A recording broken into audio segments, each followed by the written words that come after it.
1 Samuel chapter 14.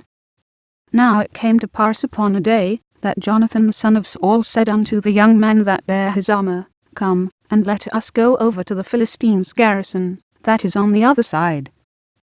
But he told not his father. And Saul tarried in the uttermost part of Gibeah under a pomegranate tree which is in Migron. And the people that were with him were about 600 men, and Ahiah, the son of Ahitub, Ichabod's brother, the son of Phinehas, the son of Eli, the Lord's priest in Shiloh, wearing an ephod. And the people knew not that Jonathan was gone.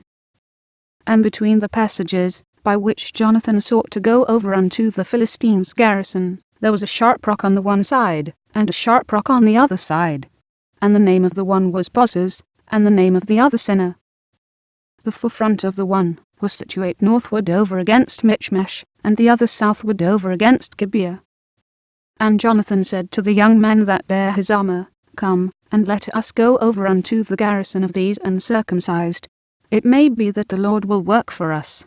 For there is no restraint to the Lord, to save by many or by few. And his armor-bearer said unto him, Do all that is in thine heart.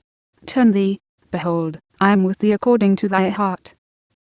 Then said Jonathan, Behold, we will pass over unto these men, and we will discover ourselves unto them. If they say thus unto us, Tarry until we come to you, then we will stand still in our place, and will not go up unto them. But if they say thus, Come up unto us, then we will go up. For the Lord hath delivered them into our hand, and this shall be a sign unto us. And both of them discovered themselves unto the garrison of the Philistines. And the Philistines said, Behold, the Hebrews come forth out of the holes, where they had hid themselves. And the men of the garrison answered Jonathan and his armor-bearer, and said, Come up to us, and we will shew you a thing. And Jonathan said unto his armor-bearer, Come up after me, for the Lord hath delivered them into the hand of Israel. And Jonathan climbed up upon his hands, and upon his feet, and his armor-bearer after him. And they fell before Jonathan, and his armor-bearer slew after him. And that first slaughter, which Jonathan and his armor-bearer made, was about 20 men, within as it were an half acre of land, which yoke of oxen might plough. And there was trembling in the host, in the field, and among all the people, the garrison, and the spoilers, they also trembled, and the earth quaked, so it was a very great trembling. And the watchmen of Saul and Gibeah of Benjamin looked, and, behold, the multitude melted away, and they went on beating down one another. Then said Saul unto the people that were with him, Number now, and see who is gone from us. And when they had numbered, behold, Jonathan and his armor-bearer were not there. And Saul said unto Ahiah, Bring hither the ark of God. For the ark of God was at that time with the children of Israel. And it came to pass, while Saul talked unto the priest, that the noise that was in the host of the Philistines went on and increased. And Saul said unto the priest, Withdraw thine hand.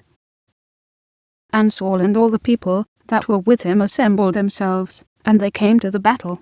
And, behold, every man's sword was against his fellow, and there was a very great discomfiture.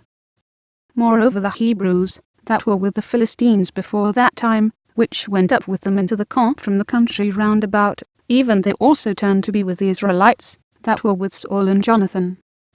Likewise all the men of Israel which had hid themselves in Mount Ephraim, when they heard that the Philistines fled, even they also followed hard after them in the battle. So the Lord saved Israel that day, and the battle passed over unto Bethaven. And the men of Israel were distressed that day, for Saul had adjured the people, saying, Cursed be the man that eateth any food until evening, that I may be avenged on mine enemies. So none of the people tasted any food. And all they of the land came to a wood, and there was honey upon the ground. And when the people were come into the wood, behold, the honey dropped, but no man put his hand to his mouth, for the people feared the oath. But Jonathan heard not when his father charged the people with the oath. Wherefore he put forth the end of the rod that was in his hand, and dipped it in an honeycomb, and put his hand to his mouth, and his eyes were enlightened. Then answered one of the people, and said, thy father straitly charged the people with an oath, saying, Cursed be the man that eateth any food this day. And the people were faint. Then said Jonathan, My father hath troubled the land. See, I pray you, how mine eyes have been enlightened, because I tasted a little of this honey. How much more, if haply the people had eaten freely today of the spoil of their enemies which they found. For had there not been now a much greater slaughter among the Philistines? And they smote the Philistines that day from Michmash to Aijalon, and the people were very faint. And the people flew upon the spoil, and took sheep, and oxen, and calves, and slew them on the ground, and the people did eat them with the blood. Then they told Saul, saying, Behold, the people sin against the Lord, in that they eat with the blood. And he said, Ye have transgressed. Roll a great stone unto me this day. And Saul said, Disperse yourselves among the people, and say unto them, Bring me hither every man his ox, and every man his sheep, and slay them here, and eat, and sin not against the Lord, in eating with the blood. And all the people brought every man his ox with him that night, and slew them there. And Saul built an altar unto the Lord. The same was the first altar that he built unto the Lord. And Saul said, Let us go down after the Philistines by night, and spoil them until the morning light, and let us not leave a man of them. And they said, Do whatsoever seemeth good unto thee. Then said the priest, Let us draw near hither unto God. And Saul asked counsel of God, Shall I go down after the Philistines? Wilt thou deliver them into the hand of Israel? But he answered him not that day. And Saul said, Draw ye near hither, all the chief of the people, and know and see wherein this sin hath been this day. For, as the Lord liveth, which saveth Israel, though it be in Jonathan my son, he shall surely die. But there was not a man among all the people that answered him. Then said he unto all Israel, Be ye on one side, and I and Jonathan my son will be on the other side. And the people said unto Saul, Do what seemeth good unto thee. Therefore Saul said unto the Lord God of Israel, Give a perfect lot. And Saul and Jonathan were taken, but the people escaped. And Saul said, Cast lots between me and Jonathan my son. And Jonathan was taken. Then Saul said to Jonathan, Tell me what thou hast done. And Jonathan told him, and said, I did but taste a little honey with the end of the rod that was in mine hand, and, lo, I must die. And Saul answered, God do so and more also, for thou shalt surely die, Jonathan.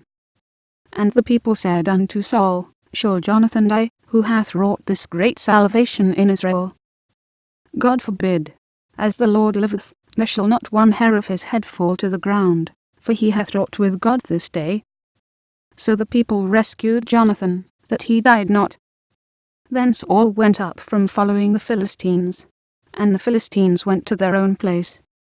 So Saul took the kingdom over Israel, and fought against all his enemies on every side, against Moab, and against the children of Ammon, and against Edom, and against the kings of Zobah, and against the Philistines. And whithersoever he turned himself, he vexed them. And he gathered an host, and smote the Amalekites, and delivered Israel out of the hands of them that spoiled them. Now the sons of Saul were Jonathan, and Ishui, and Malchishua.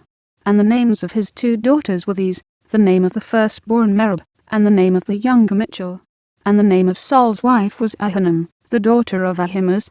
And the name of the captain of his host was Abner, the son of Ner, Saul's uncle.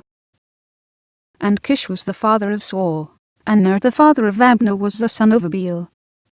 And there was sore war against the Philistines all the days of Saul.